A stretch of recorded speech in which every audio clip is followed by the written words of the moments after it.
Hello friends, आज के lecture में हम ट्रायल बैलेंस के बारे में पढ़ेंगे।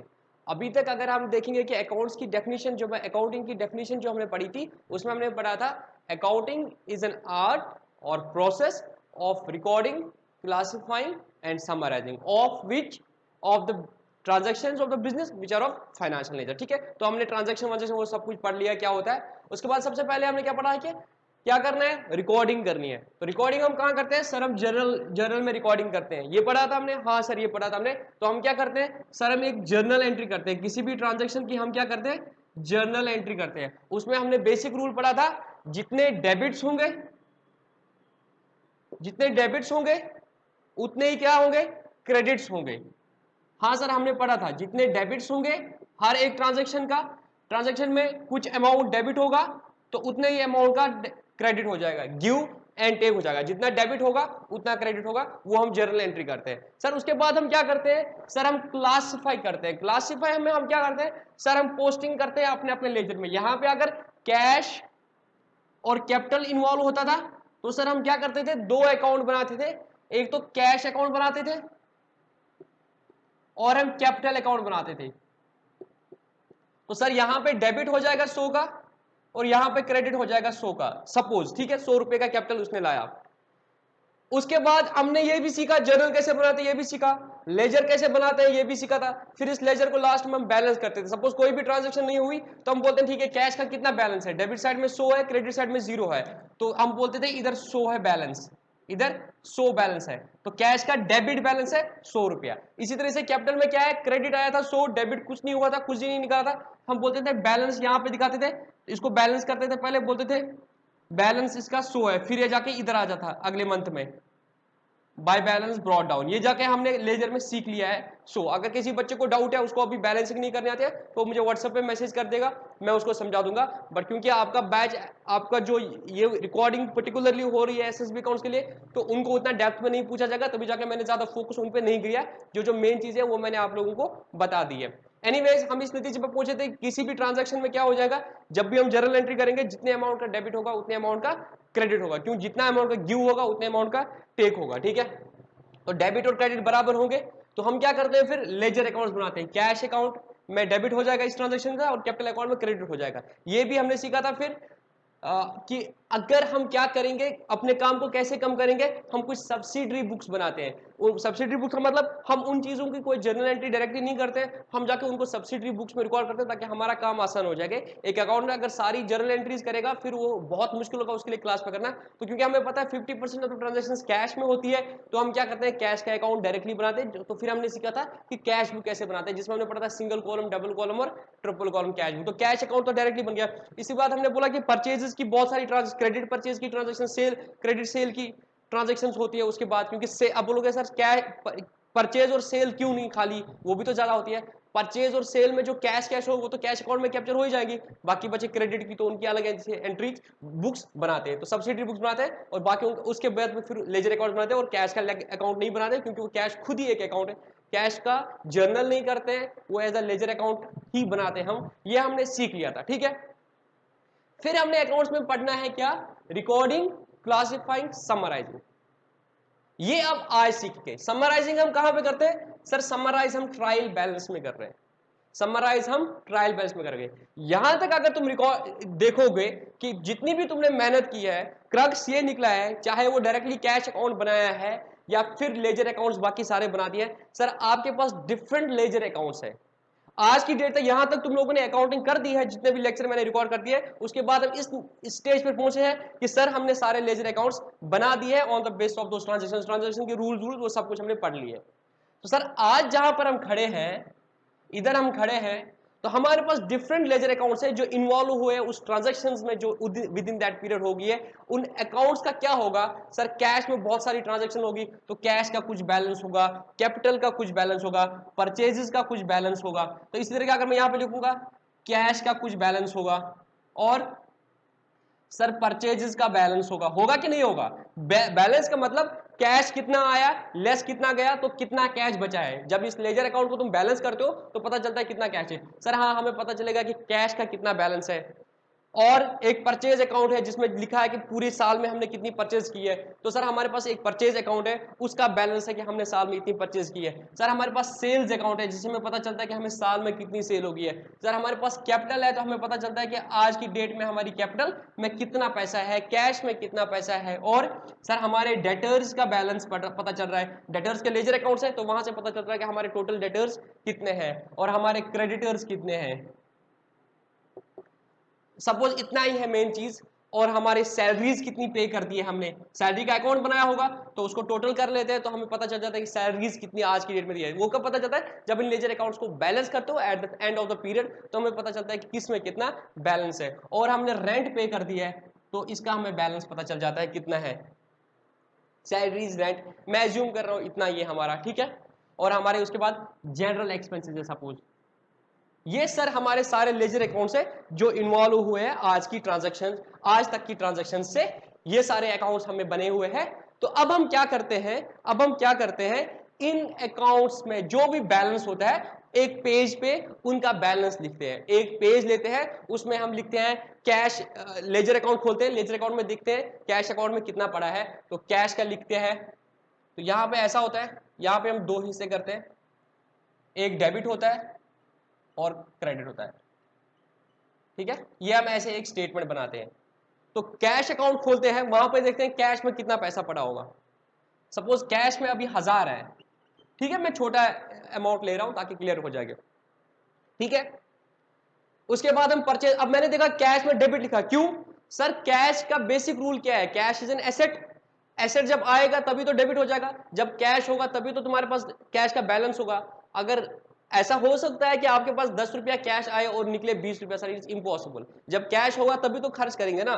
तो कैश अगर है बुक्स में तो क्या होगा, उसका डेबिट बैलेंस होगा। ये आप उन लेक्चर्स को रिकॉर्ड करोगे, तुम्हें मतलब रिकॉल करोगे तो तुम्हें पता चलेगा किसका क्या बैलेंस होना चाहिए, किस अकाउंट का क्या बैलेंस होगा। तो उसका हम नेचर देते हैं, वो बेसिक फंडा देखो, रियल अकाउंट, पर्सनल अकाउंट और नॉर्मल अकाउंट। रियल अकाउंट का रूल क्या है, debit what comes in, credit what goes out. अगर जा रहा है तो उसको क्रेडिट करते हैं, अगर आ रहा है तो उसको डेबिट करते हैं। तो अगर वो हमारी बुक्स में है इट मींस वो आया है तो उसका क्या होगा, हमेशा डेबिट बैलेंस। तो इस क्रक्स में अगर तुम याद रखोगे, अगर तुम्हें याद रखना होगा कि किसका क्या बैलेंस होगा, तो याद रखना तुम लोग एसेट्स, एक्सपेंसेस, इनका हमेशा डेबिट बैलेंस होगा। अगर ये हुए हैं तो इनका डेबिट बैलेंस होगा। क्यों, एक्सपेंस का रूल क्या है, डेबिट ऑल एक्सपेंसेस लॉसेस। तो अगर एक्सपेंस हुआ है मतलब हमने क्या होगा, डेबिट किया होगा, तो उस अकाउंट क्या बैलेंस होगा, डेबिट बैलेंस। एसेट का रूल क्या है, डेबिट व्हाट कम्स इन। तो अगर एसेट बुक्स में आ रहा है, बुक्स में दिख रहा है, इट मींस वो आया होगा तभी तो हमने उसको रिकॉर्ड किया होगा, आया होगा तो क्या किया होगा, डेबिट किया होगा, तो उनका टोटल में क्या बैलेंस होगा, डेबिट बैलेंस होगा। इसके बाद बचे हमारी तीन चीज, लायबिलिटीज, हमारा बचा कैपिटल और हमारी बची इनकम। इनका क्या बैलेंस होगा अगर ये है, सर इनका क्रेडिट बैलेंस होगा। ये तुम याद रखो, इसको रट लो। अगर तुम लॉजिकली याद नहीं रख पा रहे हो, मैं बोल रहा हूं लॉजिकली याद रखो, स्टिल अगर तुम्हें जल्दी समझना है तो इस चीज को रट लो।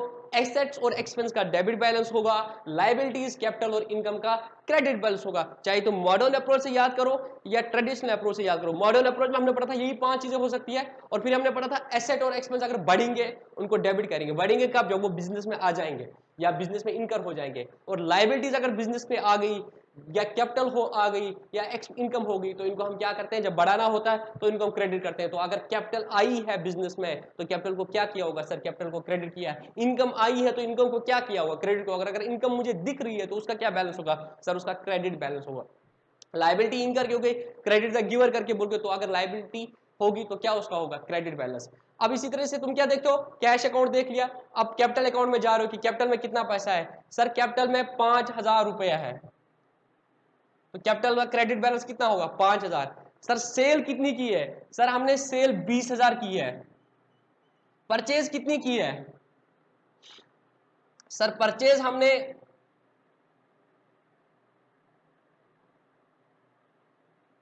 18000 की है, या मैं थोड़ा ज्यादा कर लेता हूं, परचेज हमने 22000 की है। और सर हमारे डेटर है, सर 7000 के हमारे डेटर है। और क्रेडिटर कितने हैं, सर 10000 के हमारे क्रेडिटर है। ये मैं देख रहा हूं, मैं डेटर्स का अकाउंट खो रहा हूं तो उनको टोटल कर रहा हूं, तो डेटर से बस मुझे डेबिट बैलेंस है, मतलब डेटर इज माय एसेट, या डेबिट का रिसीवर बोल के बोल दो, डेटर इज माय एसेट। तो एसेट का क्या होगा, डेबिट बैलेंस, 7,000 मुझे डेटर से लेना है, क्रेडिटर्स को मुझे 10,000 देना है, इसीलिए मेरी सैलरीज एंड एक्सपेंस, तो इसका डेबिट बैलेंस होगा। मैंने हर महीने 1,000 रुपया दिया है सपोज, चलो वो ज्यादा हो जाएगा मुझे प्रॉफिट, मैं 5 300 करता हूं, तो 3600 मेरा क्या है, 3600 मेरी सैलरीज गई है, रेंट सपोज 200 करके है, तो 2400 मेरा रेंट गया है। अब इसको मैं टोटल करता हूं क्योंकि मुझे एक चीज दिखानी है आप लोगों को, इसको मैं थोड़ा सा टोटल कर लेता हूं। मैंने हाइपोथेटिकल एग्जांपल ली है, 1000 तो 7 प्लस 6 प्लस 64 6 उधर 5, तो मैं सेल को यहां पे बढ़ा रहा हूं, सेल मेरी 25,000 हो गई है, तो ये 40,000 हो गया मेरा, 5 23 30 36, और मेरे जनरल एक्सपेंस जो हो गए हैं वो 4,000 के हो गए। तो अब यहां पे देखो ब्यूटीफुल चीज क्या है जो समझने के लिए है, मैंने क्या कर दिया तीसरे स्टेज में, पहला स्टेज था मेरा जर्नल, सेकंड स्टेज था मैंने उनके लेजर अकाउंट बनाते, थर्ड स्टेज था मैंने क्या कर दिया, मैंने हर लेजर अकाउंट का जो जितना भी बैलेंस बचा है वो एक पेज पे लिख दिया। आपका ट्रेडिशनल वे भी देखो, मतलब जो तुम्हारा वो दुकानदार था वो भी क्या करता था, लतीफ का मतलब पहले लिखता था डे बुक में कि इसने इतना लिया इतना, फिर क्या करता उसके खाते में, तो और जब मैं हिसाब करने जाता तो वो क्या करेगा, बैलेंसिंग करेगा, फिर बोलेगा। अगर आज की डेट में उसको देखा होगा मुझे किससे कितना पैसा लेना, तो हर किसी का क्या करेगा, खाता खोलेगा, एक पेज पे लिखेगा लतीफ से इतना लेना है, दूसरे बंदे से इतना लेना है। जब अपने घर का भी हिसाब रखते हैं, जब लेन देन होता है, तो तब भी तो यही करते हैं ना, हर किसी का अपने अपने पेज पे रखा होता है कि इससे कब लिया, कब उसने लेन देन डाला, कब ये हमने दे दिया इनको, कब उसकी शादी थी हमने दे दिया, हमारी ये था तो इन्होंने इतना डाला था।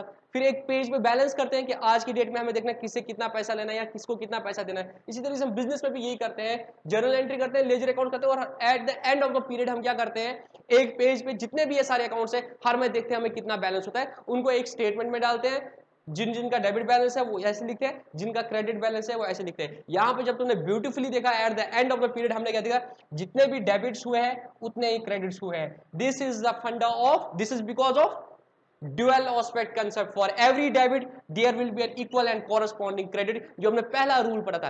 क्योंकि इधर देखो आप, तुमने हमने पढ़ा हर ट्रांजेक्शन में क्या हो जाएगी, जितना डेबिट हो जाएगा उतना क्रेडिट हो जाएगा, तो उसका मतलब क्या था, जिस अकाउंट अगर एक अकाउंट में डेबिट हो जाएगा तो दूसरे अकाउंट में क्रेडिट हो जाएगा, तो एट द एंड क्या होगा, इस अकाउंट में डेबिट हुआ, इस अकाउंट में क्रेडिट हुआ, दूसरी ट्रांजेक्शन में इससे क्रेडिट हुआ, किसी और अकाउंट में डेबिट हुआ, किसी और ट्रांजेक्शन में क्रेडिट हुआ, इस अकाउंट में डेबिट हुआ, what ever it be, at the end of the period what will be the result, number of debits will be equal to number of credits, the total of the debits will be equal to the total of the credits, the summarized balance of each of the account, किसी का debit balance होगा किसी का credit balance होगा, but total of the debit balance will be equal to the total of the credit balance because of the dual aspect concept, because जो पहला चीज ये हमने डाल दिया है, एक अकाउंट में डेबिट किया है दूसरे अकाउंट में क्रेडिट किया है, दूसरी ट्रांजेक्शन में किसी में क्रेडिट हुआ है दूसरे में डेबिट हुआ है, डेबिट हुआ क्रेडिट हुआ, जो भी हो जाए एट द एंड उनका बैलेंस करेंगे तो लास्ट में क्या बचेगा, कुछ अकाउंट्स का डेबिट बैलेंस होगा और कुछ अकाउंट्स का क्रेडिट बैलेंस होगा, but total of the debit balance will be equal to total of the credit balance. ये हमें कौन सा स्टेटमेंट बोलता है, ट्रायल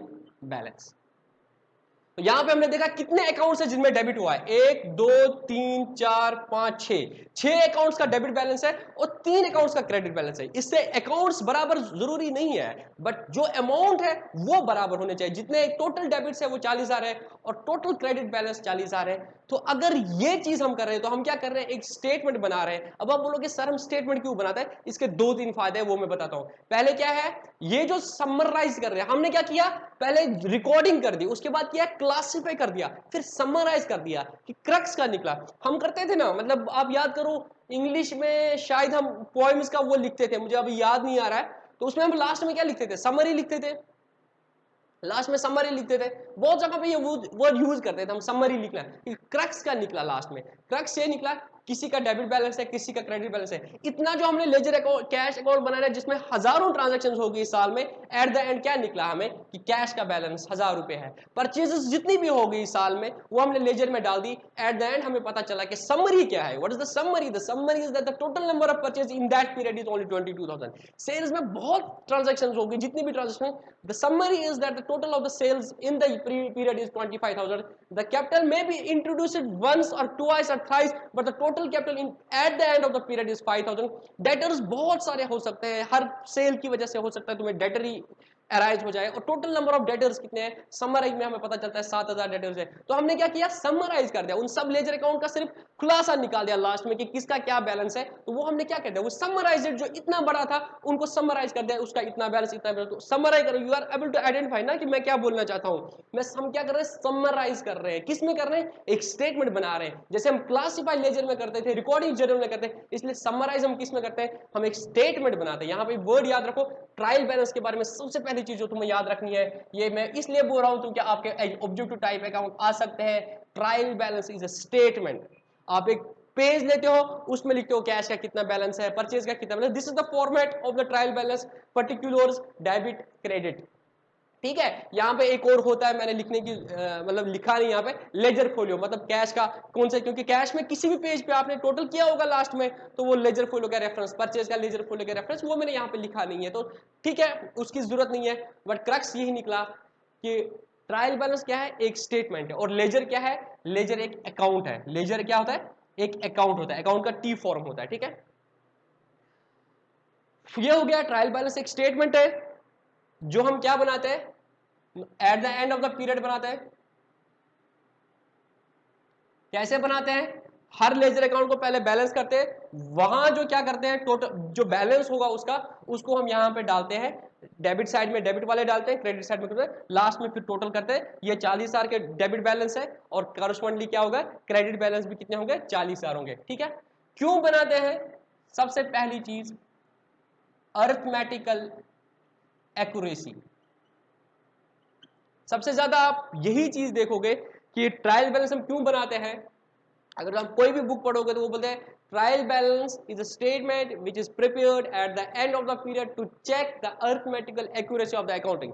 क्योंकि बेसिक फंडा था, for every debit there will be equal and corresponding credit. तो सपोज आपने जर्नल एंट्री ठीक कर दी है, डेबिट किया है 100 को, क्रेडिट किया है 100 रुपया, फिर आपने लेजर में पोस्टिंग करनी थी, डेबिट साइड में 100 डाला था, क्रेडिट साइड में 100 डाला था। अगर उसके बाद हम इस नतीजे में पहुंचे थे जितने डेबिट्स होने उतने क्रेडिट्स होने, अगर सपोज लास्ट में ऐसा हुआ कि यहां पे मेरे डेबिट्स ज्यादा आ रहे हैं 42,000 और क्रेडिट्स 40,000, इट मींस क्या है, किसी जगह आपको क्रेडिट करना था और आपने क्या किया है, डेबिट कर दिया है। आपने एक अकाउंट में भी डेबिट कर दिया है, दूसरे अकाउंट में भी डेबिट करना था। सपोज 1,000 रुपए का ट्रांजैक्शन था, वो एक जगह डेबिट होता, दूसरी जगह क्रेडिट होता है, बट आपसे कहीं ना कहीं गलती हो गई है, आपने एक अकाउंट में भी डेबिट किया है, दूसरे अकाउंट में भी डेबिट किया है, उसकी वजह से क्या हुआ, डेबिट साइड 2,000 आ गया, क्रेडिट साइड 0 आया। बट कायदे से क्या होना चाहिए था, डेबिट 1,000 होना चाहिए था और क्रेडिट 1,000 होना चाहिए था। जब आपने ये गलती कर दी है तब आपको पता नहीं चला, बट जब आप समराइजेशन करोगे यहाँ पे ट्रायल बैलेंस में, और यहाँ पे जब आपका इधर डेबिट बैलेंस आ रहा है और यहाँ पे डिफरेंस आ रहा है, तो आपको पता चलेगा देयर इज एन अरिथमेटिकल अनएक्यूरेसी, कहीं ना कहीं जर्नल एंट्री करते वक्त या पोस्टिंग करते वक्त कहीं ना कहीं गलती होगी है। तो आप देख लेते हो, आप वापस जाते हो बुक्स में, आप देखते हो कहां पे गलती होगी। तो सबसे पहला फायदा हमें ट्रायल बैलेंस का क्या होता है, हमें पता चलता है कि हमें अगर कोई गलती हो गई है वो पता चलती है। अगर ये बराबर हो गया, अगर ये 40,000 और 40,000 आ गया, इट मींस एट लीस्ट हमने जो पोस्टिंग की है और जो हमने जर्नल एंट्री की है वो हमने ठीक कर दी है। तो सबसे पहला फायदा हमें क्या आता है, अरिथमेटिकल एक्यूरेसी में हमें चेक करने में हमें ये मदद देता है। अगर हमारा ये डेबिट्स और क्रेडिट्स बराबर हो गए, इट मींस हमें अरिथमेटिकली मैथमेटिकली कोई गलती हमने नहीं की है, हमने डेबिट और क्रेडिट ठीक किया है। उसके बगैर भी हो सकता है ये बराबर आ जाए, तब भी हो सकता है कि हमने अकाउंटिंग में कोई गलती कर दी है, बट वो ऐसी गलतियां होंगी जो ट्रायल बैलेंस से दिखती नहीं है। मतलब एग्जांपल मैं जैसे देता हूं, अगर आपने फर्नीचर परचेज कर दिया और आपने उसको एक्सपेंस दिखा दिया, दैट्स रॉन्ग थिंग, वो मैं आगे बता दूंगा आगे वाले लेक्चर में। अगर आपने, या मैंने जो बेसिक अकाउंटिंग टर्म्स में जो लेक्चर, उसके बाद अकाउंटिंग कंसेप्ट वाला लेक्चर था, उसके पहले आपने वो डिस्कस किया था revenue expenditure and capital expenditure. आपने नहीं देखा हो तो उसको थोड़ा देख लेना, क्योंकि कल वाले लेक्चर में भी वो चीज आ जाएगी। फर्नीचर को मतलब उसको हम एसेट बोलते हैं, तो उसको हम खर्चा नहीं बोलते हैं। तो अगर तुमने उसको खर्चे में डाल दिया, या उसको चलो एसेट ही मान लिया, बट उसके बाद जो इंस्टॉलेशन में आपने मशीनरी के इंस्टॉलेशन में खर्चा कर दिया, उसको भी एसेट मानना था। अगर आपने एक्सपेंस मान लिया तो आपने क्या किया, एक्सपेंस को डेबिट किया, कैश को क्रेडिट किया था। आपको एसेट को डेबिट करना था, एक्सपेंस को क्रेडिट कर, ये कैश को क्रेडिट करना था। तो एक को डेबिट करना था, दूसरे को क्रेडिट करना, वो तो तुमने कर दिया, बट तुमने गलत अकाउंट में डेबिट कर दिया। तो ट्रायल बैलेंस से वो गलती पता नहीं चलेगी, बट वो गलती है, वो चीजें यहाँ पे एड्रेस नहीं हो जाएगा। बट अरिथमेटिकली अगर कोई गलती हो गई है, डेबिट क्रेडिट इधर ऊपर नीचे हो गया है, वो हमें यहाँ से पता चल जाता है। और अगर हमें पता चल जाता है कि गलती हो गई है, तो हम उस गलती को ठीक करते हैं और वो रेक्टिफाई करके, वो तुम्हारे सिलेबस में है नहीं रेक्टिफिकेशन ऑफ एरर्स, बट वो हम करते हैं एक और चीज ट्रायल बैलेंस के बाद। तो सबसे पहला फायदा जो हमें ट्रायल बैलेंस का बनता है वो ये है कि हमें अरिथमेटिकल एक्यूरेसी पता चल जाती है। दूसरा चीज जो है वो बहुत इंपॉर्टेंट है, बहुत इंपॉर्टेंट है, बहुत सारी बुक्स उसको स्किप करती है, सारा फोकस अरिथमेटिकल एक्यूरेसी पे। हाँ मैं भी मानता हूँ अरिथमेटिकल एक्यूरेसी है, पर जो दूसरा फायदा इससे है, it helps us in preparing the financial statements, in preparing the financial statements. क्योंकि इसके बाद ही मैं जस्ट आऊंगा, नेक्स्ट लेक्चर जो हमारा होगा उसमें हम trading account, profit and loss account, balance sheet बनाएंगे। फाइनेंशियल स्टेटमेंट्स क्या होते हैं? फाइनेंशियल स्टेटमेंट होता है trading account, profit and loss account जो आपके सिलेबस में है, और बैलेंस शीट। ये तीनों आपके हैं और तीनों सीक्वेंस में आ गए। एक दिन हम ट्रेडिंग अकाउंट पढ़ेंगे, दूसरे दिन प्रॉफिट लॉस अकाउंट, तीसरे दिन बैलेंस शीट। ये सब के लिए हमारा बेसिस ट्रायल बैलेंस है। अगर हम ट्रायल बैलेंस नहीं बनाएंगे तो हमारे लिए बहुत मुश्किल होगा कि हम trading account, profit loss account, balance sheet. Trial balance is the basis, जिसके बेसिस पे हम ट्रेडिंग अकाउंट, जिसके बेसिस पे हम क्या करेंगे, इन फाइनेंशियल स्टेटमेंट्स, क्या बोलते हैं इनको? Financial statements. क्या होते हैं फाइनेंस? इनको फाइनेंशियल स्टेटमेंट्स बोलते हैं। और दूसरा नाम जो इनका है, इनको हम फाइनल अकाउंट्स भी बोलते हैं, फाइनल अकाउंट्स भी बोल सकते हैं, या फाइनल स्टेटमेंट्स भी बोलते हैं, कुछ भी आपको आएगा। तो ये जो हम फाइनेंशियल स्टेटमेंट्स होते हैं, trading account, profit loss account, balance sheet, इसकी मदद भी हम कैसे बना पाते हैं? Only after preparing the trial balance. क्योंकि ट्रायल बैलेंस में मुझे सारे अकाउंट्स का आ गया, तो इनमें मैं देखता हूँ खर्चे के नेचर के कौन है। इसमें कुछ अकाउंट्स है, परचेज सेल्स है, जो ट्रेडिंग अकाउंट में जाएंगे, और प्रॉफिट एंड लॉस में जाएंगे सैलरीज, रेंट, ग्रॉस एक्सपेंस, और यहां से ट्रेडिंग अकाउंट का जो जीपी आएगा वो जाएगा। और बाकी जो कैश है, कैपिटल है, डेटर, क्रेडिटर है, ये बैलेंस शीट में जाएंगे। तो हम क्या करते हैं? ट्रायल बैलेंस बनाते हैं। उसके बाद सारे अकाउंट्स का मुझे समरी आ गया, फिर मुझे जो काम होता है कि to know the financial performance और to know the financial position. Financial performance मुझे पीएनएल बताएगा, फाइनेंशियल पोजीशन मुझे बैलेंस शीट बनाएगा, वो मैं यहां से ट्रायल बैलेंस से ही उठाता हूं। ये दो आइटम्स ये ट्रेडिंग अकाउंट में जाएंगी, कुछ आइटम्स प्रॉफिट एंड लॉस में जाएंगे, कुछ अकाउंट्स बैलेंस शीट में जाएंगे। तो मुझे पता चलेगा मेरी फाइनेंशियल परफॉर्मेंस कितनी है, मेरी फाइनेंशियल पोजीशन की है। तो दो बड़े फायदे हैं ट्रायल बैलेंस के। एक ये कि इससे हमें अरिथमेटिकल एक्यूरेसी चेक होती है, दूसरा ये कि इससे हम फाइनेंशियल स्टेटमेंट्स बनाते हैं, और तीसरा ये चीज, this is the summarised ledger. अगर तुम ये भी बोलते हो दिस इज समराइज्ड स्टेटमेंट, तुम्हें सारे अकाउंट्स के, तुम्हें अकाउंट्स में जाने की जरूरत नहीं पड़ती, तुम्हें इसी से ट्रायल बैलेंस से पता चलता है किस अकाउंट में कितना पैसा पड़ा है, या किस अकाउंट में कितना है, किससे कितना लेना है, किसको कितना देना है, वो आपको ट्रायल बैलेंस से ही पता चलता है। तो एक समराइज्ड लेजर तुम इसको बोल सकते हो। This was basically of the trial balance जो हमने पढ़ा था, रिकॉर्डिंग, क्लासिफाइंग, समराइजिंग। ठीक है, तो ये एक चीज याद रखना, स्टेटमेंट है eight the end of the period बनाते हैं, अरिथमेटिकल एक्यूरेसी को चेक करते हैं, और फाइनेंशियल स्टेटमेंट्स इसी से हम बनाते हैं। ठीक है, ये बेसिक चीज था। अब तुम्हारे एग्जाम में हो सकता है वो चीज भी पूछ ले। तो स्टेप्स क्या है ट्रायल बैलेंस बनाने के? सबसे पहले क्या है, आप लेजर अकाउंट में जाओ, लेजर अकाउंट को बैलेंस करो, वो लेजर का ही पार्ट है हालांकि। तो उसमें क्या निकलेगा तुम्हें? लेजर का बैलेंस। उन बैलेंस को बाहर एक पेज पे ले जाओ, और जिसका डेबिट बैलेंस होगा उसको डेबिट में लिखो, और जिसका क्रेडिट बैलेंस होगा उसको क्रेडिट में लिखो।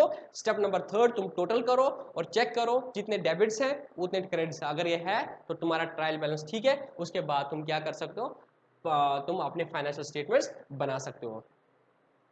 ठीक है, और इसमें तुम्हें याद रखना है ट्रायल बैलेंस के लिए एक और चीज, एसेट्स और एक्सपेंस का क्या होगा? डेबिट बैलेंस होगा। लायबिलिटीज, कैपिटल और इनकम का क्या होगा? क्रेडिट बैलेंस होगा। ठीक है, क्योंकि जो हमने बेसिक चीज ही बोले हैं, इन एसेट्स इनको बढ़ाने के लिए हम डेबिट करते हैं, तो अगर है तो डेबिट बैलेंस ही होगा, तभी तो आया है। ठीक है, अब एक चीज है, methods of preparing the trial balance. There are 3 methods, 3 method है, बट सबसे इंपॉर्टेंट मेथड यही है कि हम क्या करते हैं, सारे मैं बताता हूं अभी चलो। ठीक है, मेथड जो है वो 3 तरह के मेथड्स है, methods of preparing trial balance. One is total method, second is balance method, the third is total and balance method. ये आपको याद रखना है, क्योंकि आपके एग्जाम में ऑब्जेक्टिव टाइप आ सकता है। What are the different methods of preparing the, it will be in the objective form obviously. There are 3 methods of preparing the trial balance, total method, balance method, total and balance method. अब ये होता क्या है total method और balance, वो मैं आपको यहाँ पे बताता हूँ। ठीक है, मैं थोड़ा सा अभी एक अकाउंट को लेता हूँ, खाली कैश अकाउंट को लेता हूँ। ठीक है, this will be a typical cash account if you agree with मी.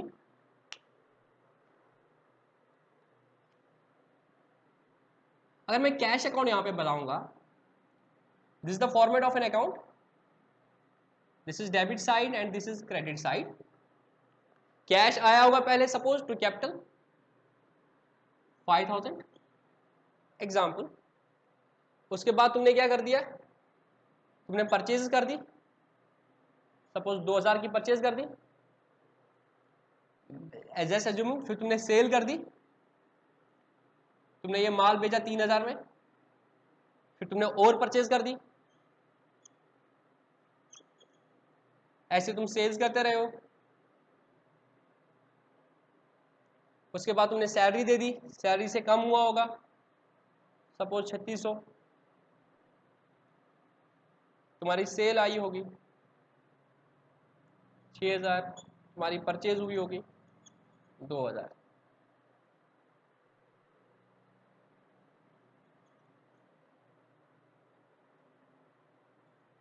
थोड़ा सा मुझे टाइम दे दो. शज 8 3 3 5 3 8 4 अर्धा.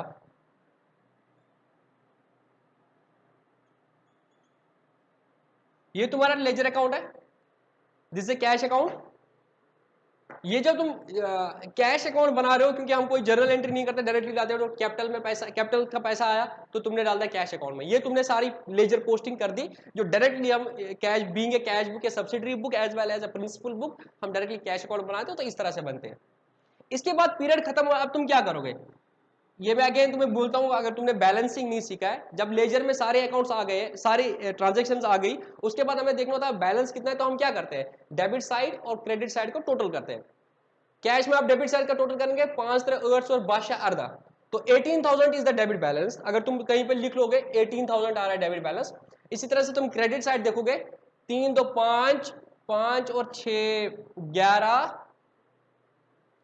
13 13 और 4 17, 17 का डेबिट है, 17 का क्रेडिट है, 18 का डेबिट है. तो बड़ा साइड कौन है, ये है 18000. तो टोटल कर लेते, कितना आया 18000, यहां से भी डालते हैं 18000. तो क्या हुआ यहां पे, 18000 का डेबिट हुआ, 17000 का क्रेडिट हुआ, मतलब 18000 कैश हमारे पास आया, 17000 कैश हमारे से चला गया. आया कैसे, कैपिटल 5000, सेल्स 3000, सेल्स 4000, सेल्स 6000, ठीक है. और गया कैसे, परचेज में 5000 हो गया, सैलरी दे दी 3600 की, और परचेज कर दी 2000 की, रेंट दे दी 24000 की, 2400 का, जनरल एक्सपेंस सपोज 4000 की. तो टोटल में क्रक्स क्या निकला, 18000 टोटल बार कैश आ गया. टोटल कैश जो मेरे पास अभी तक आया इस पीरियड में 18000, और टोटल कैश जो मेरे पास गया कैश 17000. तो मुझे बताओ मेरे पास कैश कितना होना चाहिए, सर हमारे पास कैश 1000 रुपया होना चाहिए. तो वो 1000 हम यहां पे लिखते हैं, क्या लिखते हैं, 1000 हम यहां पे लिखते हैं. तो यहां पे लिखते हैं हम by balance carry down. Balance करते हैं, डेबिट साइड ज्यादा है, क्रेडिट साइड कम है. क्रेडिट साइड में हम बराबरी करने के लिए डालते हैं 1000 रुपया, बट ज्यादा साइड कौन है, ज्यादा साइड डेबिट है, तो वही बैलेंस होगा. कौन सा बैलेंस होगा, डेबिट बैलेंस होगा. जो साइड ज्यादा है उस वही बैलेंस होगा. तो कैश इज एन एसेट, तो एसेट क्या होगा, डेबिट बैलेंस होगा. बट लिखते हैं हम क्रेडिट साइड से उस पीरियड में बैलेंस करने के लिए, इसको हम बोलते हैं balancing of an ledger account. तो वही कर दिया हमने, 18000 का डेबिट हुआ, 17000 का क्रेडिट हुआ, तो हमारा बैलेंस निकला 1000 रुपया, ठीक है. इसको हम बोलते हैं हमारा जो बैलेंस निकला, क्या बोलते हैं इसको, बैलेंस का. ये फिर अगले पीरियड में यहां पे आता है टू बैलेंस ब्रॉट डाउन, अगले पीरियड में नीचे आता है डेबिट बैलेंस 1000 रुपया. बट इस पीरियड में क्या करते हैं, बैलेंसिंग करने के लिए हम यहां पे डालते हैं 1000 रुपया, टोटल 18000, टोटल 18000, ठीक है. ये समझ आया. तो अभी अगर देखो मैंने क्या किया था, जब मैंने ट्रायल बैलेंस बनाया था, तो मैं कैश अकाउंट में गया, कैश अकाउंट को बैलेंस कर दिया, वहां पे मुझे निकला कैश का बैलेंस 1000 रुपया. तो मैंने एक पेज लिया, उसमें लिखा कैश, और कैश का लिखा क्या है, डेबिट है क्रेडिट है, कैश का डेबिट है 1000 रुपया. इसी तरीके मैं परचेज अकाउंट खोला और टोटल लिखा परचेज का कितना है 22000. समझ आई बात. हाँ, अब देखो मैं पहले बैलेंस मेथड बोलता हूं. अगर मैं ये चीज कर लेता हूं, अगर मैं ये चीज करता हूं कि मैं क्या करता हूं, अकाउंट को बैलेंस करता हूं, जो उसका बैलेंस है उसको एक पेज पे लिख लेता हूं. तो मैं क्या कर रहा हूं, यहां पे सिर्फ अकाउंट्स के बैलेंसेस लिखता हूं.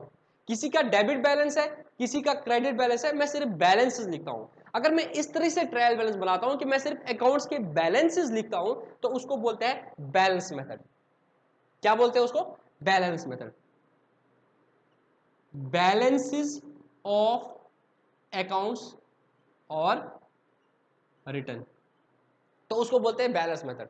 दूसरा क्या है, टोटल मेथड। टोटल मेथड में क्या करता हूं, मैं बोलता हूं कैश का कितना टोटल हुआ, कैश का 18,000 डेबिट हुआ, तो मैं ट्रायल बैलेंस इस तरीके से बनाता हूं, ये डेबिट साइड है, ये क्रेडिट साइड है। तो यहां पे क्या होता है, कैश का टोटल डेबिट कितना है, कैश का टोटल डेबिट है 18,000, और कैश का टोटल क्रेडिट कितना है, कैश का टोटल क्रेडिट है 17,000। तो अगर मैं टोटल्स ऑफ द डेबिट लिखता हूं तो क्या है, टोटल्स ऑफ द डेबिट कितना है 18,000, टोटल्स ऑफ द क्रेडिट कितना है 17,000। तो अगर मैं इस तरीके से ट्रायल बैलेंस, इस तरीके से भी क्या होगा, जितने भी टोटल नंबर ऑफ डेबिट्स होंगे will be equal to the totals of the credits of those ledger accounts. ठीक है, तो इसी तरह से किसी परचेजेस का टोटल डेबिट सपोज 25,000 होगा, उसमें 3,000 की रिटर्न है, परचेज रिटर्न 3,000, हालांकि उसका अलग अकाउंट बनता है, सैलरीज का, कैपिटल का, डेटर का, डेटर्स हो सकता है बीच में 50,000 भी गए होंगे, फिर उन्हें कैश दे दिया तो वो 7,000 ही रहे बैलेंस। तो अगर मैं टोटल ऑफ द डेटर्स लिखूंगा, suppose total of the debtors 50,000 debit, debtors का टोटल ऑफ द क्रेडिट 43,000, 43,000 ने दे दिया तो क्रेडिट साइड में 43,000 बचा, टोटल 7,000 ही। तो अगर मैं टोटल लिखता हूं जितने भी डेबिट्स हुए हैं और जितने भी क्रेडिट्स हुए तो उसको बोलते हैं टोटल मेथड।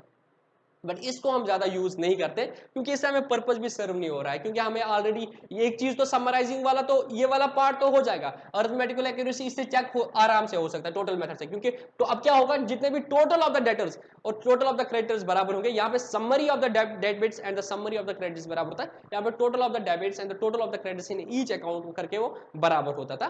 तो अरिथमेटिकल एक्यूरेसी चेक होती है, बट जो दूसरा चीज है फाइनेंशियल स्टेटमेंट्स बनाना, वो मुझे यहाँ से बहुत आसानी नहीं होती, क्योंकि वो मुझे बैलेंसेस ही चाहिए। ठीक है, तो फिर यहां से मुझे पता नहीं चलता कि यहाँ पे कैश भी 2 बार आ रहा है, डेटर भी 2 बार आ रहा है, फिर जाके मुझे यहाँ से और समराइज करना है, अब कैश का बैलेंस कितना है बेटर है, तो इसलिए हम टोटल मेथड ज्यादा नहीं बनाते।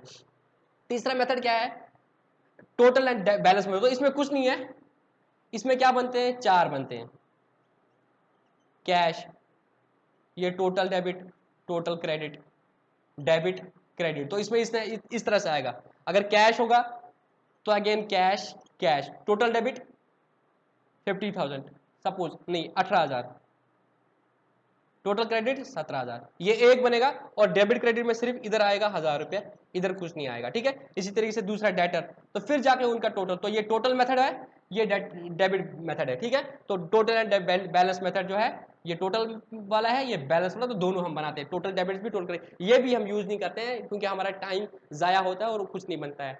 तो सबसे बेस्ट मेथड जो है वो है बैलेंस मेथड, जिसमें क्या करते हैं, लेजर का तो हमने बैलेंस किया होता है लेजर अकाउंट में एट द पीरियड, तो फिर जाकर उन्हीं बैलेंस को हम ट्रायल बैलेंस में लेते हैं। तो ये तीनों मेथड भी आपके हो गए, total method, balance method and total and balance method, ये भी हो गया।